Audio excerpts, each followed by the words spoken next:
আসসালামু আলাইকুম। এমআর খান বিডি চ্যানেলের পক্ষ থেকে আজকের এই ভিডিওতে স্বাগতম। আজ 18 ডিসেম্বর 2024। আজকের মার্কেট আপডেট নিয়ে আপনাদের সাথে কথা বলবো আমি।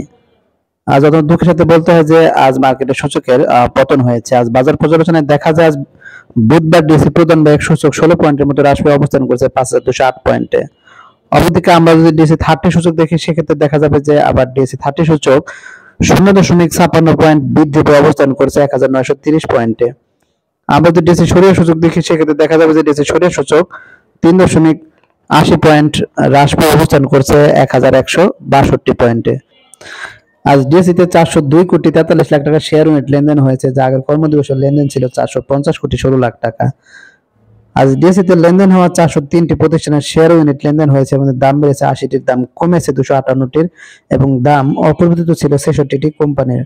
তো যাই হোক, গত 2 দিন সূচক বৃদ্ধি হওয়ার পরে আবারও আজকে সূচকের পতন, অর্থাৎ 3টি সূচকের মধ্যে দেখা গেল 2টি সূচকের পতন হয়েছে এবং একটিতে সামান্য পরিমাণে বৃদ্ধি হয়েছে।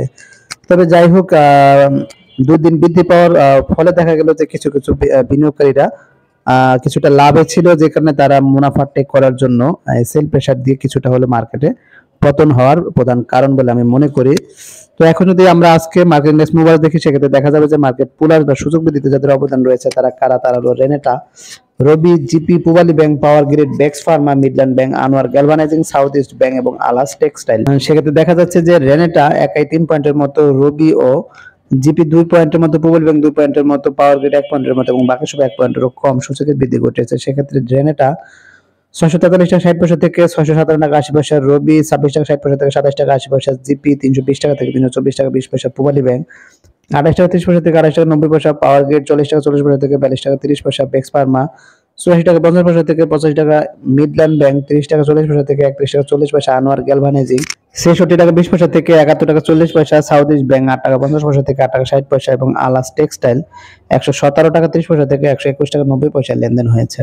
অপরদিকে আমরা যদি আজকের মার্কেট রেগাস বা সূচক রাশি যারা অবদান ছিল তাদের দেখি, তাদের মধ্যে রয়েছে ইসলামী ব্যাংক, আরাফা Islami bank, NBL, Beacon pharma, সারমা, ব্র্যাক ব্যাংক, ব্যাডবিসি, জিপিএস ইস্পাত, ওরিয়ন ফার্মা এবং ইউনাইটেড কমার্শিয়াল ব্যাংক। তো সেক্ষেত্রে দেখা যাচ্ছে ইসলামী ব্যাংক একাই 11 পয়েন্টের মতো, আরাফা ইসলামী ব্যাংক, এনবিএল ও বিকন ফার্মা 2 পয়েন্টের মতো, স্কয়ার ফার্মা, ব্র্যাক ব্যাংক, ব্যাডবিসি 1 পয়েন্টের মতো এবং বাকি সব 1 পয়েন্টের রকম সূচকের পতন ঘটিয়েছে। সেক্ষেত্রে ইসলামী ব্যাংক 49 টাকা 50 পয়সা থেকে 47 টাকা 90 পয়সা, আরাফা ইসলামী ব্যাংক 20 টাকা 30 পয়সা থেকে 19 টাকা 70 পয়সা, এনবিএল 5 টাকা 40 পয়সা থেকে 5 টাকা 20 পয়সা, বিকন ফার্মা 133 টাকা থেকে 129 টাকা 80 পয়সা, স্কয়ার ফার্মা 223 টাকা 20 পয়সা থেকে 222 টাকা 60 পয়সা, ব্র্যাক ব্যাংক 49 টাকা থেকে 48 টাকা 70 পয়সা, ব্যাডবিসি 346 টাকা 60 পয়সা থেকে 344 টাকা 90 পয়সা, জিপিএস ইস্পাত 23 টাকা 20 পয়সা থেকে 22 টাকা 40 পয়সা, ওরিয়ন ফার্মা 38 টাকা 30 পয়সা থেকে 37 টাকা 10 পয়সা এবং ইউসিবি 9 টাকা 20 পয়সা থেকে 9 টাকা 10 পয়সা লেনদেন হয়েছে।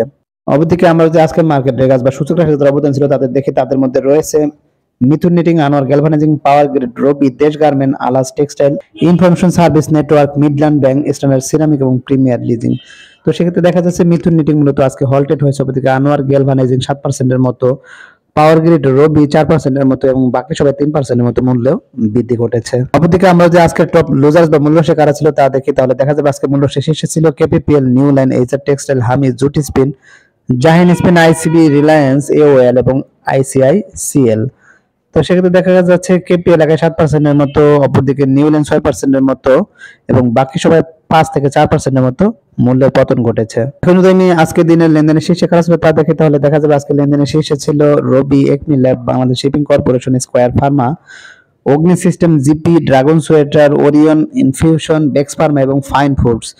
তো সেক্ষেত্রে দেখা যাচ্ছে যে রবি আজ প্রায় 23 কোটি টাকার মতো, অপরদিকে একমি ল্যাব 20 কোটি টাকার মতো, Bangladesh shipping corporation, square Pharma 15 কোটি টাকার মতো, অগ্নি সিস্টেম 12 কোটি টাকার মতো, জিপি 11 কোটি টাকার মতো, ড্রাগন সোয়েটার 10 কোটি টাকার মতো, ওরিয়ন ফিউশন 9 কোটি, বেক্স ফার্মা 8 কোটি এবং ফাইন ফুড 7 কোটি টাকার মতো লেনদেন হয়েছে। অবদিকে যদি আজকে আমরা ভলিউমের শেষে কারা ছিল তা দেখি, তাহলে দেখা যাবে আজকে ভলিউমের শেষে চলে এসেছে Robi, dragon sweater, Agni system, NRB bank, Saif power, ACME lab, WiMAX, new line, Saiham cotton এবং ফার্স্ট সিকিউরিটি ইসলামী ব্যাংক। তো সেক্ষেত্রে দেখা যাচ্ছে যে রবি আজ প্রায় একাই 84 লাখের মতো, অপরদিকে ড্রাগন সোয়েটার 84 লাখের মতো, অগ্নি সিস্টেম 48 লাখের মতো, এনআরবি ব্যাংক 47 লাখের মতো এবং বাকি সব 31 লাখ থেকে 21 লাখের মধ্যে লেনদেন হয়েছে। এখন যদি আমরা আজকের দিনে সেক্টর বেস লেনদেন দেখি, তো সেক্ষেত্রে দেখা যাচ্ছে যে আজকে যেহেতু সূচকের পতন হয়েছে, সেক্টরে খারাপ করেছে। তো ভালো কথা যদি বলি সেক্ষেত্রে দেখা যাচ্ছে টেনারি সেক্টর, টেলিকমিউনিকেশন এবং আইটি সেক্টর সামান্য পরিমাণে ভালো করেছে, এছাড়া বাকি সবাই খারাপ করেছে। হ্যাঁ, এখন যদি আমি আজকের দিনের দু একটি ডিক্লারেশন দেখে দেবো, সেক্ষেত্রে দেখা যাচ্ছে আজকে আলহাজ টেক্সটাইল তারা মূলত 0% ক্যাশ ডিভিডেন্ড ঘোষণা করছে, তাদের ইপিএস -78 পয়সা, নেট অ্যাসেট ভ্যালু 8 টাকা 45 পয়সা। অপরদিকে প্রিমিয়ার ব্যাংক পারপেচুয়াল বন্ড তারা সেমি অ্যানুয়ালি 10% ক্যাশ ডিভিডেন্ড ঘোষণা করেছে। যাই হোক, আলহাজ টেক্সটাইলের জন্য এটা খুবই দুঃখ এবং হতাশা ছাড়া কিছুই নয়। যাই হোক, এখন আমি চলে যাবো আজকের দিনের গুরুত্বপূর্ণ কিছু নিউজে। আশা জাগিয়ে ফের ধপাস পুঁজিবাজার। কি বলে আছে, টানা পতনের পর শেষ 2 কর্মদিবস বড় উত্থান হয় শেয়ার বাজারে। এতে শেয়ার বাজারে স্থিতিশীলতা নিয়ে বিনিয়োগকারীদের মধ্যে আস্থা বাড়ে। এতে বিনিয়োগকারীরা আশাবাদী ছিল, তবে বুধবার আবার পতন হয়েছে শেয়ার বাজার। মূলত মুনাফা তোলার চাপে উঠে দাঁড়াতে পারেনি শেয়ার বাজার, ফলে আশা জাগিয়ে পুঁজিবাজার ফের ধপাস। টানা 6 কর্মদিবস পর পতন হয় শেয়ার বাজার। ওই পতনে শেয়ার বাজার থেকে 133 পয়েন্ট কমে যায়, তবে পরের 2 কর্মদিবস শেয়ার বাজার ফিরে আসে 119 পয়েন্ট।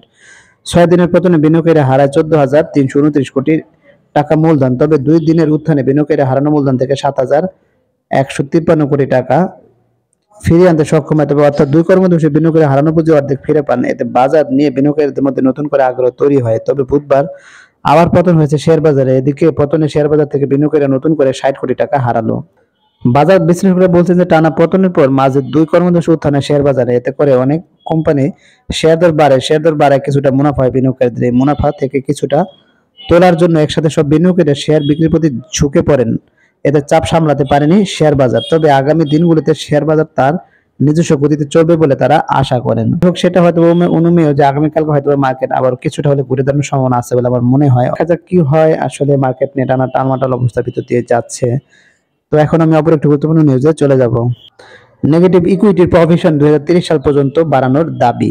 কি বলছে, শেয়ার বাজার বিনিয়োগকারীদের মার্জিনের বিপরীতে আদায় না হওয়া লোকসান প্রভিশনের মেয়াদ 2030 সাল পর্যন্ত বাড়ানোর প্রস্তাব দিয়েছে ডিএসসি ব্রোকারেজ অ্যাসোসিয়েশন। তো বর্তমান শেয়ার বাজার অবস্থা বিবেচনা করে গ্রাহকের শেয়ার বিক্রির চাপ বা ফোর্স সেল বন্ধ রাখতে 2030 সাল পর্যন্ত প্রভিশন রাখার মেয়াদ বাড়াতে নিয়ন্ত্রণ সংস্থা বাংলাদেশ সিকিউরিটিজ অ্যান্ড এক্সচেঞ্জ কমিশনকে অনুরোধ জানিয়েছে স্টক ব্রোকারদের সংগঠনটি। তো শেয়ার বাজারের বিনিয়োগকারীদের নেগেটিভ ইকুইটি প্রভিশনের মেয়াদ বিএসইসি 5ম দফায় বৃদ্ধি করেছে, যার মেয়াদ 25 সালের 31 জানুয়ারি শেষ হয়ে যাবে। তো শেয়ার বাজার সংস্থাটা মনে করেন 2010 সালে শেয়ার বাজার ধসের পরে মার্জিন ঋণ নিয়ে শেয়ার ব্যবসা করা অনেক বিনিয়োগকারীরা তাদের পুঁজি হারিয়ে ফেলেন। এতে মার্চেন্ট ব্যাংকের কাছে উল্টো বিনিয়োগকারীরা দেনাদার হয়ে যায়। এখন বিনিয়োগকারীদের হিসাবে আটকে থাকা টাকা ফেরত পেতে ব্রোকার ও মার্চেন্ট ব্যাংকগুলোর হাতে 2টা রাস্তা আছে। এর মধ্যে একটি হলো বিনিয়োগকারীদের হিসাব থেকে সব শেয়ার বিক্রি করে দেওয়া, অন্যটি হলো বিনিয়োগকারীদের হিসাবে যে লোকসান রয়েছে তার বিপরীতে প্রভিশন রেখে ধীরে ধীরে ঋণ কমিয়ে ফেলা।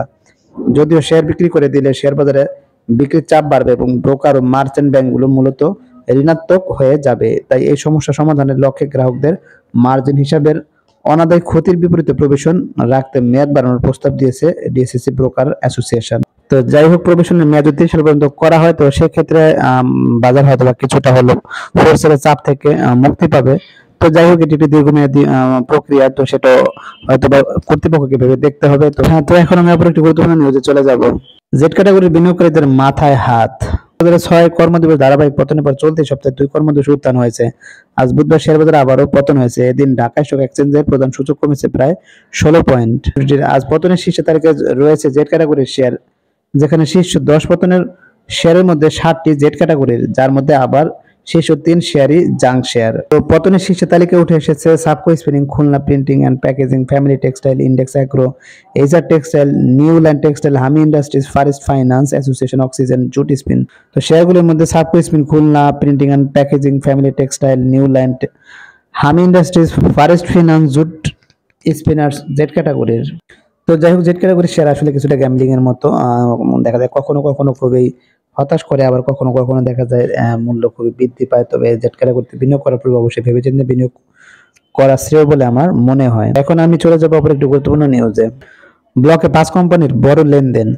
সপ্তাহে 3য় কর্মদিবস বুধবার ঢাকা স্টক এক্সচেঞ্জের ব্লক মার্কেটে 19টি প্রতিষ্ঠান লেনদেনে অংশ নিয়েছে। সব প্রতিষ্ঠানের মোট 10,11,54,000 টাকা শেয়ার লেনদেন হয়েছে। এবং সবচেয়ে বেশি লেনদেন হতে দেখা যাচ্ছে 5 প্রতিষ্ঠানের শেয়ার। তো প্রতিষ্ঠানগুলো কারা? তারা হলো Beacon Pharma, express insurance, fine foods, Asiatic laboratories এবং ওরিয়ন ইনফিউশন লিমিটেড। আজ এই 5 প্রতিষ্ঠানের মোট শেয়ার লেনদেন হয়েছে 7,92,00,000 টাকারও বেশি। তো যাই হোক, এই ব্লক মার্কেটে লেনদেন হওয়া কোম্পানিগুলো সম্পর্কে আপনারা খোঁজখবর রাখতে পারেন, প্রয়োজনে বিনিয়োগ করতে পারেন। তবে তো আজকের মতো ভিডিও বাড়াবো না, আজকে এখানে বিদায় নিচ্ছি। যারা আমার চ্যানেল নতুন অবশ্যই চ্যানেলটাকে সাবস্ক্রাইব করবেন, লাইক করবেন, কমেন্ট করবেন, শেয়ার করবেন। সবাই ভালো থাকবেন, সুস্থ থাকবেন। আল্লাহ হাফেজ।